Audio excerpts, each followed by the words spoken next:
जी तुला चारकोपची गोष्ट सांगणार होतो ना, 3 मुंडक्याचा माणूस दिसायचा.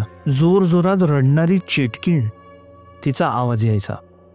म्हणजे आयदर तुम्हाला तिकडे 2 पैकी एक तर तुम्हाला 3 मुंडक्याच्या माणसाची परछाई दिसायची किंवा चेटकिणीचा आवाज यायचा. या कथा मनोरंजनासाठी आहे. काही लोकांचे अनुभव व काही पूर्णपणे काल्पनिक असू शकतात. त्यामुळे कृपया ना मनोरंजन म्हणून घ्या. या कथा आपल्या संस्कृतीचा एक भाग आहे. अगदी लहानपणी आजी आजोबांनी सांगितलेल्या गुड गोष्टींसारख्या. आमचा हेतू कोणत्याही प्रकारची अंधश्रद्धा किंवा भीती निर्माण करणे नाही.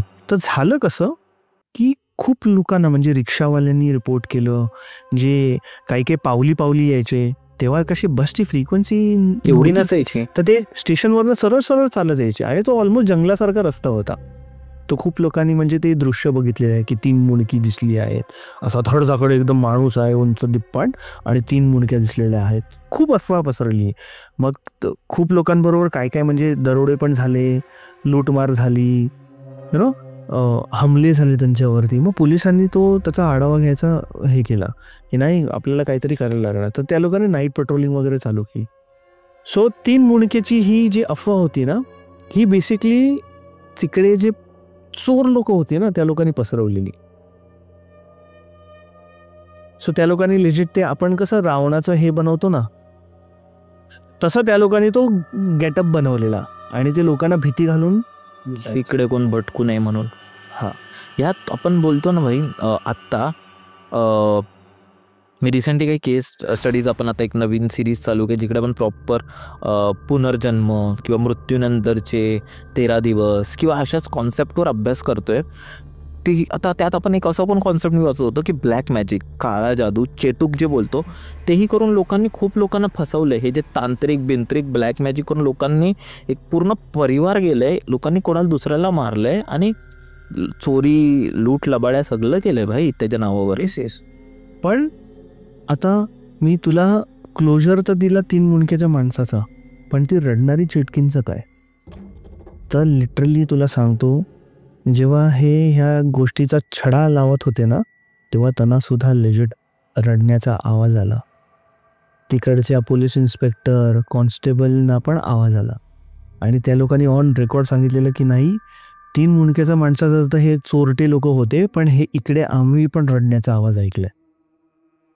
सो झालं कसं, तिकडे खूप लोकांना तो रडण्याचा आवाज आला आणि तिकडे खूप म्हणजे भय झालेलं की इकडे कोणतरी चेटकीण आहे जी रात्री लेजिट रडते.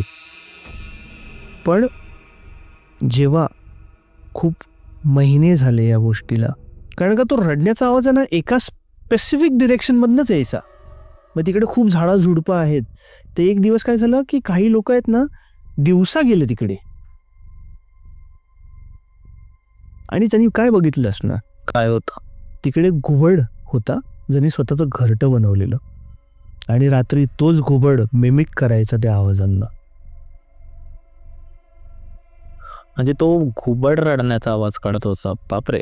म्हणून जेव्हा आपण जंगलमध्ये जातो ना ट्रेकिंग वेकिंगसाठी, तर आपल्याला कधी कधी बायकांचे रडण्याचे वगैरे आवाज येतात, लहान मुलांचे रडण्याचे आवाज येतात. आम्ही असं ऐकलेलं आहे, आम्ही म्हणजे हे बघितले सुद्धा आहे की खूप सारे पक्षी जे असतात ना, ते काही काही आवाज मिमिक करतात. एक पक्षी आहे तो तर लिटरली गनशॉट्सचे आवाज मिमिक करतो. मी पण मध्ये वाचत होतो, एक्झॅक्ट सेम आवाज काढतो, मशीन गन सारखं. मशीन गन सारखं. हो, एक पक्षी आहे जो लिटरली बाईच्या रडण्याचा आवाज मिमिक करतो. डेंजर भाई. सो कधी कधी आपल्याला वाटतं की अरे हे काय आहे, म्हणजे आपण स्वतःच भीती घालतो, अचंबित होतो. पण त्याच्या पाठचं कधी कधी कारण हेही असू शकतं. एक्झॅक्टली.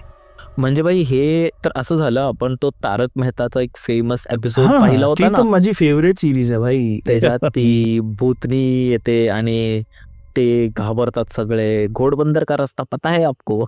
कोई बात नहीं, 1 मिनिट में पहुंच जाऊंगी. पण त्याच्यानंतर जे माहिती पडतं की हे चोरांचा लूटमाऱ्याचा प्रकार आहे, तर हेही खूप होतं आपल्या इकडे.